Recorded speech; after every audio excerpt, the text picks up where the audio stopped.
1970, une époque où le marketing est roi et où les publicités pour la cigarette sont omniprésentes, que ce soit à la télévision, dans les journaux ou dans le sport automobile. Le MotoGP attire les cigarettiers pour plusieurs raisons. Son audience internationale, son public majoritairement adulte et masculin, le prestige et l'image de la liberté que véhiculent les courses de moto. Come to where the flavor is. Come to Marlboro Country. Parmi les premières marques à investir dans le MotoGP, on retrouve Rothmans qui s'associe avec Honda dès les années 80. Marlboro de son côté entre en scène en sponsorisant d'abord des pilotes puis des teams entiers, notamment Yamaha et plus tard Ducati. D'autres marques suivent comme Lucky Strike qui s'associe à Suzuki, Gauloise et Gitane qui sponsorise Yamaha ou encore Camel et West qui finance plusieurs équipes. Les cigarettiers ne se contentent pas de mettre leur logo sur les motos, ils investissent massivement dans le développement des machines et dans la carrière des pilotes. Ils organisent aussi des événements promotionnels, ce qui booste encore plus la visibilité de leur marque. Les années 80 et 90 marquent l'apogée du sponsoring tabac en MotoGP. Les constructeurs les plus prestigieux s'associent aux plus grandes marques de cigarettes et les motos deviennent immédiatement reconnaissables grâce à leur livrée spectaculaire. On a quelques exemples emblématiques comme la Honda Rothman NSR 500 pilotée par Wayne Gardner, Eddie Lawson et Mick Doohan. Cette moto est l'une des plus célèbres de l'histoire. La Lucky Strike Suzuki associée à Kevin Schwantz, une moto iconique des années 90. La Yamaha Marlboro, une légende pilotée par Wayne Rainey et Max Biaggi, ou encore la Ducati Marlboro Desmosedici, le dernier grand sponsor tabac en MotoGP, visible jusqu'au milieu des années 2000. Les marques de tabac injectent des millions d'euros dans le MotoGP, finançant les teams, les pilotes et même le développement technologique des motos. Grâce à ces financements, le sport évolue à une vitesse impressionnante avec des machines de plus en plus puissantes et sophistiquées. C'est aussi une époque où le MotoGP bénéficie d'une exposition maximale à la télévision, ce qui permet aux cigarettiers de toucher une audience mondiale. Leur objectif, associer leurs produits à la vitesse, la performance et l'adrénaline. Un pari réussi jusqu'à ce que les autorités décident de mettre fin à tout cela.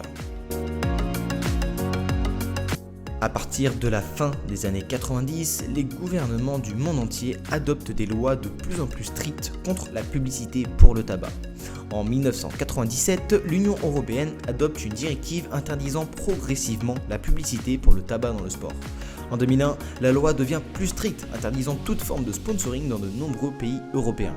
En 2003, la législation européenne interdit officiellement la publicité pour le tabac dans tous les sports, avec quelques exceptions pour les contrats encore en cours.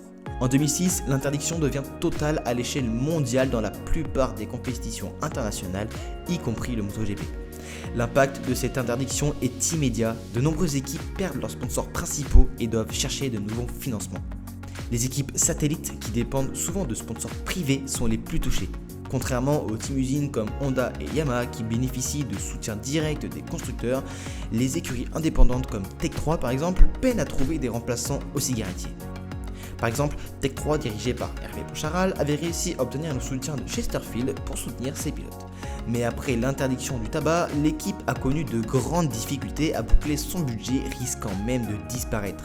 Hervé Poncharal a souvent témoigné de la difficulté à attirer de nouveaux investisseurs car aucune entreprise ne voulait investir autant que les cigarettiers. Le MotoGP aurait pu être gravement impacté, voire s'effondrer. La disparition de ces sponsors a créé un écart énorme entre les teams usines et les teams satellites qui se sont retrouvés en grande difficulté financière, menaçant la diversité et la compétitivité du championnat. Le retrait du tabac met aussi en difficulté certains championnats nationaux et catégories inférieures qui dépendaient fortement de ces sponsors.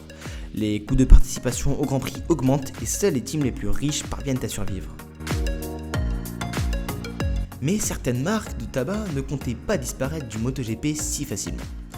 Philip Morris, propriétaire de Marlboro, a trouvé une astuce ingénieuse. Plutôt que d'afficher son logo sur les Ducati, il utilise un design en code-barre rouge et blanc qui rappelle subtilement la marque sans l'écrire explicitement.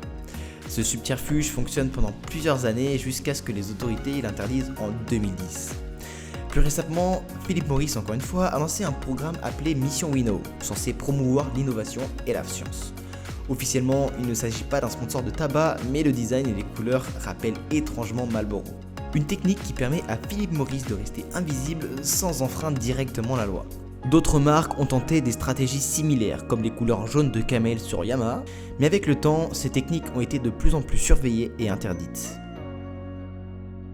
L'ère du sponsoring tabac en MotoGP appartient désormais au passé, mais son impact reste immense. Ces marques ont façonné l'histoire du sport, influencé le design des motos et permis à certaines des plus grandes légendes du MotoGP de briller.